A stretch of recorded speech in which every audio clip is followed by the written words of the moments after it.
তারা তিনজন নিয়ে হুমায়ুন পুত্রের ওরা তিনজন। প্রয়াত কথাসাহিত্যিক এবং নির্মাতা হুমায়ুন আহমেদ ছিলেন বাংলা নাটকের জগতে বহু কালজয়ী চরিত্রের সৃষ্টিকর্তা। তার মধ্যে অন্যতম তিন চরিত্রে কাজ করেছিলেন ডাক্তার এজাজ, ফারুক আহমেদ ও স্বাধীন খসরু। 11 বছর আগে সেই চরিত্রগুলো এতটাই মনে দাগ কাটে যে এখনও তাদের সামনে পেলে এড়িয়ে যান না দর্শকরা, বরং আরও আক্ষেপ করে যে আবার কবে দেখা যাবে সেই তিনজনকে। এবার দর্শকদের জন্য সুখবর আনলেন হুমায়ুন পুত্র নুহাশ হুমায়ুন। তারা তিনজন সেই আইকনিক চরিত্র আবার ফিরে আসছে পর্দায়। সেই প্রজেক্টের নাম ওরা তিনজন, যা পরিচালনা করছেন হুমায়ুন পুত্র। বাবার পছন্দের তিন অভিনয় শিল্পী ডাক্তার এজাজ, ফারুক আহমেদ ও স্বাধীন খসরুকে নিয়ে প্রজেক্টটি হাত নিয়েছেন নুহাশ। ইতিমধ্যে তাদের নিয়ে গাজীপুরে বিভিন্ন লোকেশনে শুটিং সম্পন্ন হয়েছে বলে নির্মাতা সূত্র জানিয়েছেন।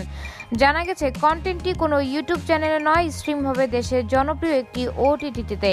ডাক্তার এজাজ, ফারুক আহমেদ ও স্বাধীন খসরু এই তিনজন একসঙ্গে করেছেন অসংখ্য টিভি নাটক।